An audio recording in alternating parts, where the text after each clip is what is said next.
Bismillahirrahmanirrahim. Alhamdulillah rabbil alamin. Hamdan katsiran thayyiban mubarakan fih kama yuhibbu rabbuna wa yardah. Wassalatu wassalamu ala nabiyyina Muhammadin wa ala alihi wa sahbihi ajma'in, amma ba'd. Kembali kita membaca kitab Al-Mustafad ala Lum'atil I'tiqad karya Syekh Abdullah bin Shalih Al-Qusayr hafizahullah ta'ala, dan risalah Lum'atul I'tiqad karya Al-Imam Ibn Qudamah Al-Maqdisi rahimahullah ta'ala, halaman 37, catatan kaki. Syekh Abdullah Al-Qusayr mengatakan, Al-Qur'anul Azimu min ajalli kalamillahi subhanahu wa ashrafihi wa a'lahu. Al-Qur'anul Azim adalah kalamullah yang paling ajal, yang paling mulia, wa ashrafi, dan yang paling mulia, wa a'lahu, dan paling tinggi kedudukannya. Wa kullu kalamihi jalilun wa syarifun wa azimun. Dan semua kalamullah itu, baik Al-Quran maupun yang bukan Al-Quran, itu jalil, mulia, syarif artinya juga mulia, azim itu agung. Wa kadzalika al-kutubul lati anzalaha ala rusulihi.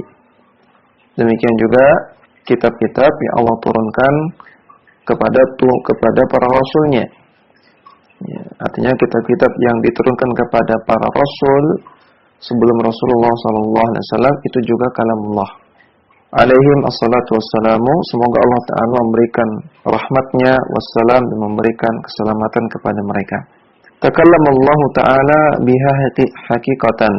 Allah Ta'ala mengucapkan semua itu, memfirmankan semua itu, yaitu yang ada dalam kitab-kitab para rasul, haqiqatan, secara hakiki, dengan perkataan yang benar-benar perkataan, bukan perkataan yang konotasi majazi, bukan kalam nafsi.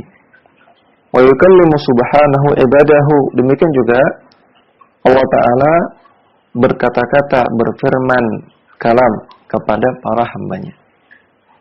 Jadi beliau jelaskan bahwasanya kalamullah ini mencakup apa yang termaktub dalam kitab-kitab yang Allah turunkan, ataupun kalam yang tidak termaktub yang Allah ucapkan, yang Allah firmankan kepada hamba-hambanya. Wa taklimuhu iyyahum naw'ani. Maka berkata-katanya Allah kepada para hamba ini ada dua macam.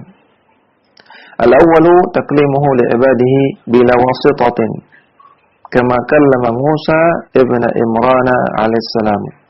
Perkataan yang Allah ucapkan kepada para hambanya tanpa perantara, secara langsung, sebagaimana Allah berkata-kata kepada Nabi Musa bin Imran alaihissalam. Wa kama kallama al-abawaini alaihimassalam, sebagaimana Allah Ta'ala berkata-kata, berbicara kepada al-abawain. Al-abawain di sini maksudnya adalah Nabi Adam dan Hawa, istri beliau.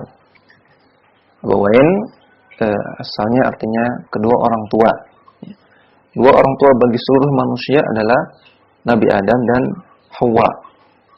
Sebagaimana Allah Ta'ala firman dalam surat Al-A'raf ayat 27. Ya bani Adama la yaftinannakum asy-syaitanu kama akhraja abawaykum minal jannah.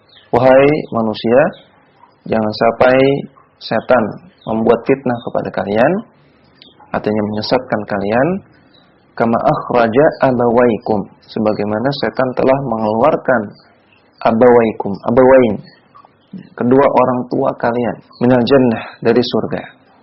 Maka dalam ayat ini Allah Subhanahu wa taala menyebut Nabi Adam dan Hawa dengan istilah al-abawain. Maka Allah Ta'ala berkata-kata kepada Nabi Adam dan Hawa. Wa kama khataba Muhammadan sallallahu alaihi wasallam lailata usriya bihi. Sebagaimana Allah Ta'ala juga berkata-kata kepada Nabi Muhammad sallallahu alaihi wasallam di malam ia diisrakan, dalam peristiwa Isra Mi'raj. Wa arija bihi ila samawati al-ula hina farrada alaihi salata. Nah, ketika Nabi Muhammad SAW di-mi'rajkan ke langit yang tertinggi, dan ketika itu diwajibkanlah kepada beliau dan umat beliau ibadah salat. Al-haditha, ini disebutkan dalam sebuah hadis. Wa fi akhirih qala ta'ala, dan di akhir hadis tersebut, hadis yang panjang tentang Isra Mi'raj, Allah Ta'ala berfirman, qad amdaitu faridati wa khafaftu an ibadi ma yubaddalul qawlu ladayya. Sungguh aku telah putuskan kewajiban yang aku berikan, dan aku telah ringankan kewajiban tersebut untuk hamba-hambaku, dan ma yubaddalul qawlu, perkataanku tidak akan bisa tergantikan. Maka di sini Allah Ta'ala katakan ma yubaddal al-qaul.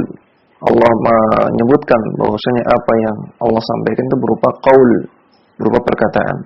Wa kama yukhatibu subhanahu ahlal mawqifi yaumal qiyamati wa ahlal jannati fayukallimuhum wa yukallimunahu. Dan juga sebagaimana Allah Subhanahu wa taala akan yukhatibu, akan berbicara, akan berkata-kata dengan ahlul mauqif, dengan manusia yang ada di mauqif di hari kiamat, dan juga Allah akan berbicara dengan penduduk surga.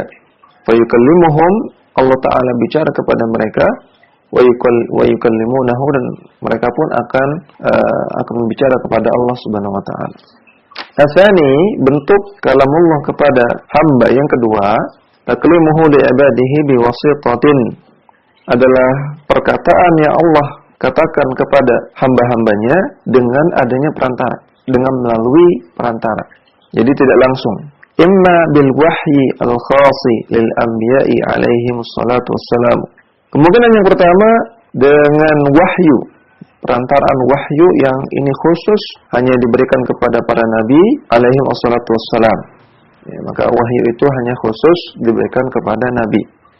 Kalau ada orang mengaku mendapatkan wahyu atau dengan nama lain seperti wangsit atau ya nama-nama yang lain, artinya dia mengaku sebagai nabi, ya, karena wahyu itu hanya diberikan kepada nabi.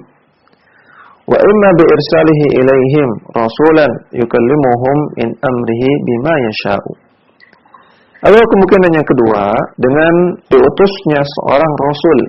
Rasul artinya utusan, untuk berbicara kepada hamba an amrihi bima yasha, tentang perintah Allah, berisi apa-apa yang Allah kehendaki. Maka ada dua cara. Kalau Allah ingin berkata kepada hambanya melalui perantara, ada dua perantara. Yang pertama dengan perantaraan wahyu, yang kedua dengan perantaraan malaikat. Ya, Rasul tadi maksudnya malaikat. Ya, utusannya Allah utus berupa malaikat yang ia menyampaikan perkataan Allah tersebut. Wa qad dzakara subhanahu hadhil anwa'a biqaulihi. Dan Allah Subhanahu wa taala telah menyebutkan dua jenis perkataan ini dalam firman-Nya. Wa ma kana li basyarin ayyukallimahu Allahu illa wahya. Dan tidak ada manusia yang Allah ajak bicara langsung kecuali itu berupa wahyu. Ini jenis yang pertama. Au min wara'i hijab, atau dari balik hijab. Dari balik hijab artinya Allah Ta'ala berbicara secara langsung, namun ada hijab yang menutupi sehingga si hamba tersebut tidak bisa melihat Allah Subhanahu wa taala. Sebagaimana yang terjadi pada Nabi Musa alaihissalam. Aw yursila rasulan fayuhiya bi'idnihi ma yasha'u. Atau yang ketiga, Allah Ta'ala mengutus rasul, mengutus utusan berupa malaikat yang menyampaikan wahyu dengan izin Allah, yang menyampaikan ma yasha, apa yang Allah inginkan. Dalam ayat ini mencakup rincian-rincian yang tadi beliau sebutkan. Pertama berupa wahyu, yang ini termasuk yang poin kedua, dengan wasithah namun berupa wahyu. Au min wara'i hijab, atau melalui hijab namun secara langsung. Ini poin yang pertama. Allah bicara secara langsung namun ada hijab. Au yursila rasula, atau Allah Ta'ala berkata-kata dengan hamba melalui seorang malaikat. Nah, ini termasuk poin yang kedua. Surat Asy-Syura ayat 51.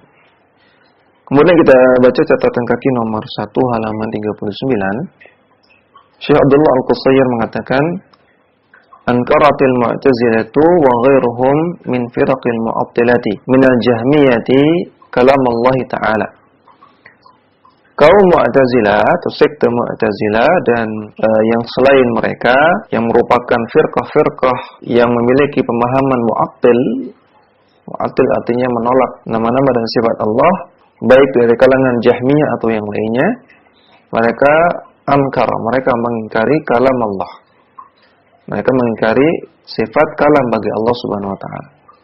Wa za'amu anna Allah taala la yatakallamu haqiqatan. Dan mereka mengklaim bahwasanya Allah Ta'ala tidak berkata-kata secara hakiki. Fattafaqu ala ta'tili wa radd at-tanzili.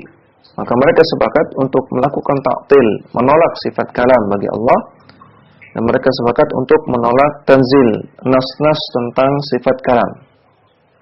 Tanzil di sini artinya dalil. Mereka menolak dalil yang menyebutkan tentang sifat kalam Allah. Wa dhallu fi subul at-tahrif wa takhzif wa takhrif wa dhallu ghairahum dzalika min wujuhin. Maka mereka itu sesat karena mereka telah menjalani jalan tahrif wa takhrif, dan mereka melakukan takhrif. Ya, takhrif artinya membuat sesuatu yang baru. Mereka berinovasi. Karena pemahaman seperti ini tidak pernah diajarkan oleh Rasulullah SAW ataupun para sahabat, maka ini pemahaman yang baru, akidah yang baru. Wa adallu, dan mereka telah menyesatkan ghairahum, orang-orang selain mereka. Wa dzalika min wujuhin. Kenapa mereka sesat dan menyesatkan? Alasannya karena beberapa poin berikut. Al-awwalu, yang pertama, annahum raddu ma ja'ahum min rabbihim minal huda. Mereka menolak ayat-ayat yang datang dari Rabb mereka, padahal ayat-ayat tersebut adalah huda, adalah petunjuk. Wa taba'u syubuhati wal hawa. Dan mereka mengikuti syubhat serta hawa nafsu mereka. Hawa artinya kullu ma yukhalifud dalil, semua yang bertentangan dengan dalil.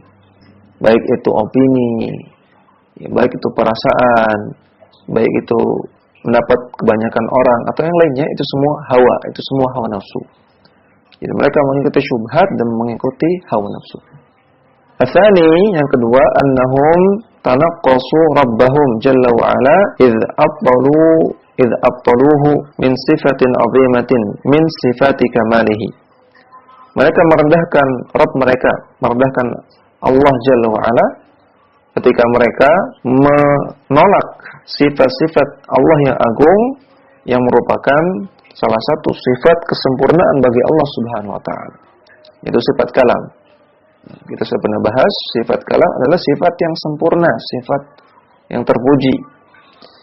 Kita saja kalau ada makhluk, kalau ada manusia yang tidak bisa kalam, tidak bisa bicara, maka kita sepakat manusia tersebut ada kekurangan. Orang tidak bisa bicara itu kurang. Maka orang bisa bicara itu baik. Maka sifat kalam itu sifat yang baik, sifat terpuji. Kenapa malah ditolak?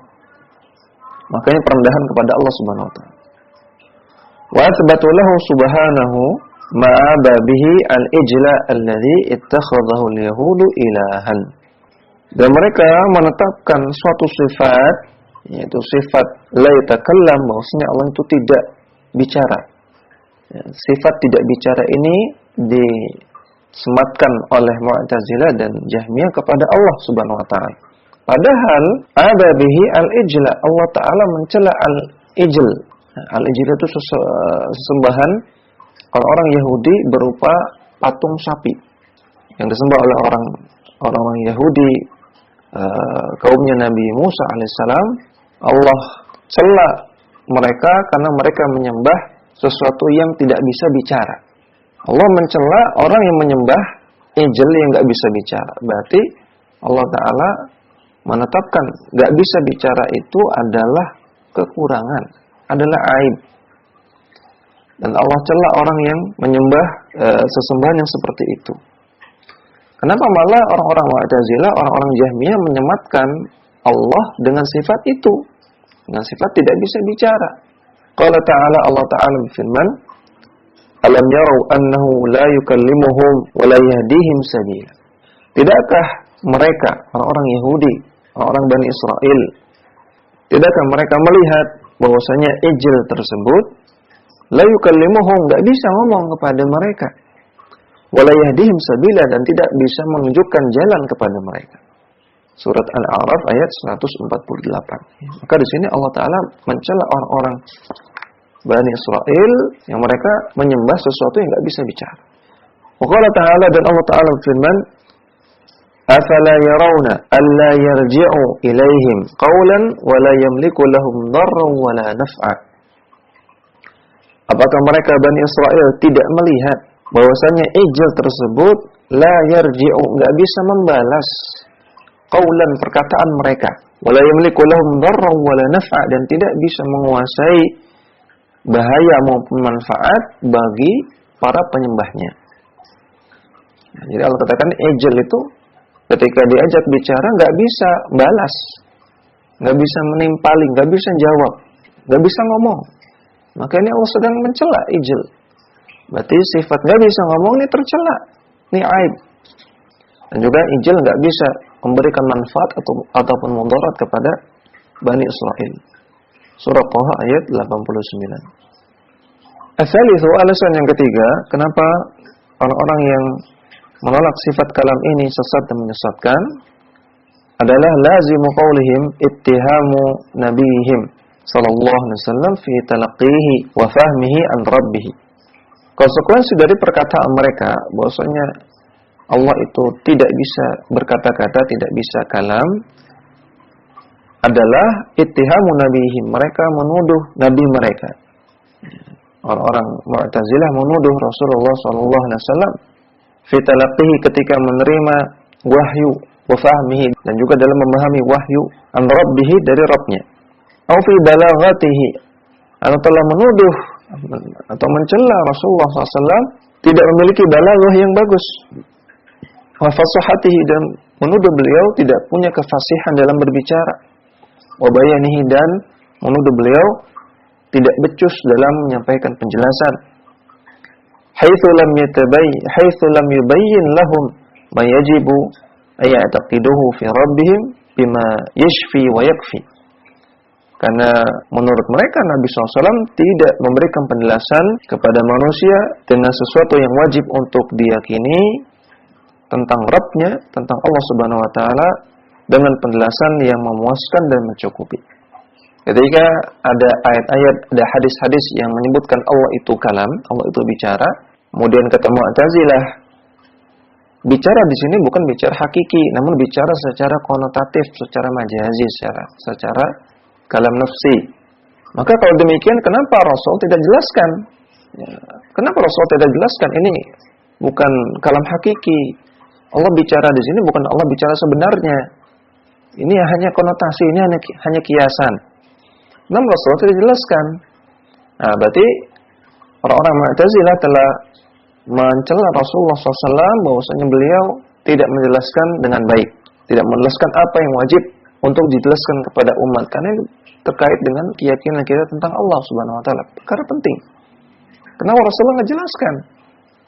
Atau kalau Rasulullah jelaskan, kenapa penjelasannya kurang fasih, kurang jelas, sehingga tidak sama seperti yang kalian yakini? Ya, maka sama saja menuduh keburukan kepada Rasulullah sallallahu alaihi wasallam. Ar-rabi'u, yang keempat, annahum tanaqqasus sahabata wa salafal ummati rahimahumullahu bi fahmihim wa ilmihim. Mereka juga telah merendahkan para sahabat dan para salaf rahimahumullah, yaitu dalam pemahaman mereka dan juga dalam ilmu mereka. Karena para sahabat dan para salaf tidak ada yang memahami seperti apa yang mereka pahami, apa yang dipahami oleh orang-orang Mu'tazilah dan orang-orang Jahmiyah. Al-khamisu, yang kelima, muqtada qaulihim inkarul qadari wasyar'i wa takdzibul mursalina wa inkarul jazai. Konsekuensi dari perkataan orang-orang Mu'tazilah dan orang-orang Jahmiyah dan orang-orang yang menolak sifat kalam adalah mereka mengingkari takdir. Karena takdir itu kalam. Ketika Allah takdirkan ini dan itu, Allah jadikan ini, Allah tidak jadikan itu, ini kan takdir. Takdir Allah itu kalam, termasuk kalam Allah. Ketika mereka mengingkari kalam Allah, mereka juga mengingkari takdir. Mereka juga mengingkari syar'i. Ketika Allah wajibkan ini, Allah haramkan itu, Allah bolehkan ini, Allah anjurkan itu, ini kan kalam semua. Ketika mereka berkeyakinan Allah tidak kalam, maka ini sama saja mengingkari syariat. Sehingga ketika kita mengatakan ini diwajibkan oleh Allah, ini diharamkan oleh Allah, mereka akan mengatakan, oh tidak, ya, yang mewajibkan ini, yang mengharamkannya bukan Allah. Ini kan hanya dari teks Al-Quran, ini kan hanya dari teks hadis, bukan Allah yang mewajibkan dan mengharamkan. Ini kata mereka. Dan juga takdzibul mursalina, mereka mendustakan para rasul, karena para rasul mendapatkan wahyu dari Allah Subhanahu wa taala, baik secara langsung atau wahyu yang dimasukkan ke hati mereka, atau yang disampaikan oleh malaikat. Ya, kalau Allah itu tidak kalam, berarti para rasul dusta, para rasul bohong, mereka enggak mendapatkan wahyu dari Allah.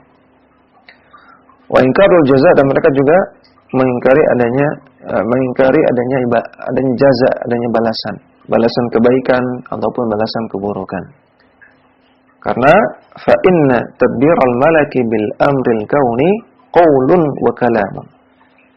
Karena tadbir, pengelolaan alam semesta, turunnya hujan, datangnya angin, munculnya air dari dalam tanah, lahirnya anak, semua kejadian di alam semesta yang dieksekusi oleh malaikat bil amril kauni, dalam masalah kauni, dalam masalah kejadian-kejadian di alam semesta ini, itu semua adalah qaulun wa kalamun. Itu semua adalah perkataan dan kalam dari Allah.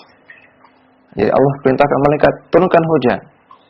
Allah perintahkan malaikat datangkan petir, keluarkan lahar, keluarkan air di dalam tanah, tumbuhkan pohon ini, matikan pohon itu, jadikan anak ini lahir, matikan orang itu. Semua itu adalah qaul dan kalam. Semua itu perkataan dari Allah Subhanahu wa taala yang dieksekusi, yang dikerjakan oleh malaikat. Qala ta'ala, Allah Ta'ala berfirman, "Innama qauluna li syai'in idza aradnahu an naqula lahu kun fayakun." Sesungguhnya yang kami katakan untuk terjadinya sesuatu, idza aradnahu, ketika kami inginkan itu terjadi, an naqula lahu kun fayakun. Itu kami, itu Allah mengatakan kun, jadilah, fayakun, maka terjadilah apa yang Allah inginkan tersebut. Surat An-Nahl ayat 40. Wasyar'u innama huwa awamiru wa nawahi rabbaniyatun. Demikian juga syariat itu adalah perintah dan larangan dari Rabb, dari Allah Subhanahu wa taala. Wa wa'dun wa wa'idun wa khabarun wa qasasun.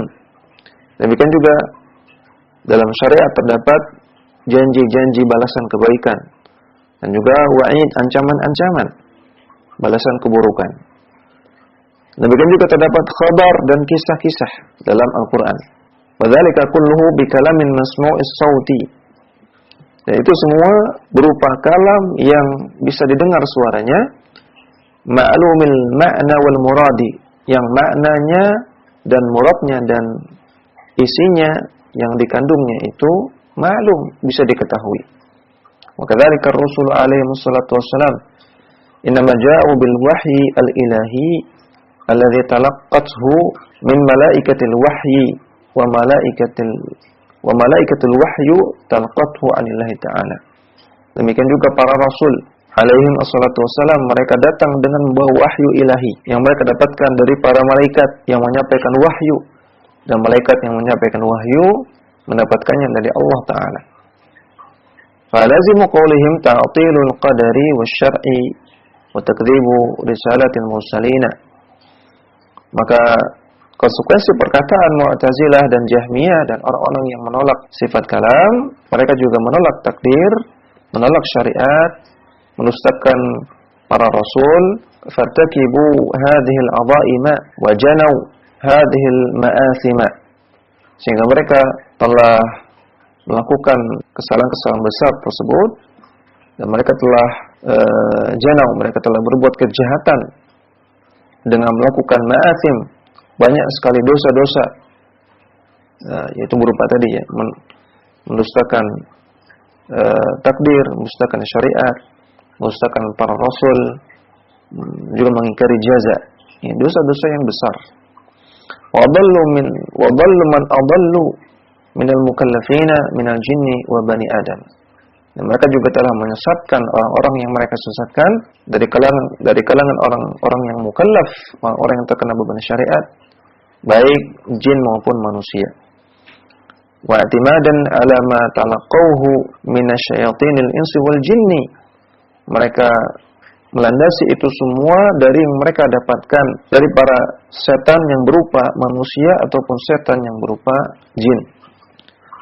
Wa ma talaqawhu min ulumir Rumani wal Yunani, dan mereka melandasi itu semua sikap menolak nama dan sifat Allah, di antaranya menolak sifat kalam, itu mereka landasi dari ilmu-ilmu orang-orang Ruman, orang-orang Romawi, dan juga orang-orang Yunani, yaitu ilmu filsafat. Ya, maka di antara pengaruh ilmu filsafat adalah membuat seseorang akan menolak nama-nama dan sifat Allah Subhanahu wa taala. Maka ilmu filsafat ini ilmu yang sesat dan menyesatkan. Tidak boleh dipelajari. Wa ma amalathu uqulahum allati hiya mahallul qusur wa nuqsan. Dan juga mereka mendasari keyakinan mereka tersebut dengan segala sesuatu yang telah memiringkan, menyimpangkan akal mereka. Padahal akal itu sendiri hiya mahallul qusur, sudah banyak kekurangan, wan nuqsan, dan banyak kekurangan. Demikian yang bisa kita baca.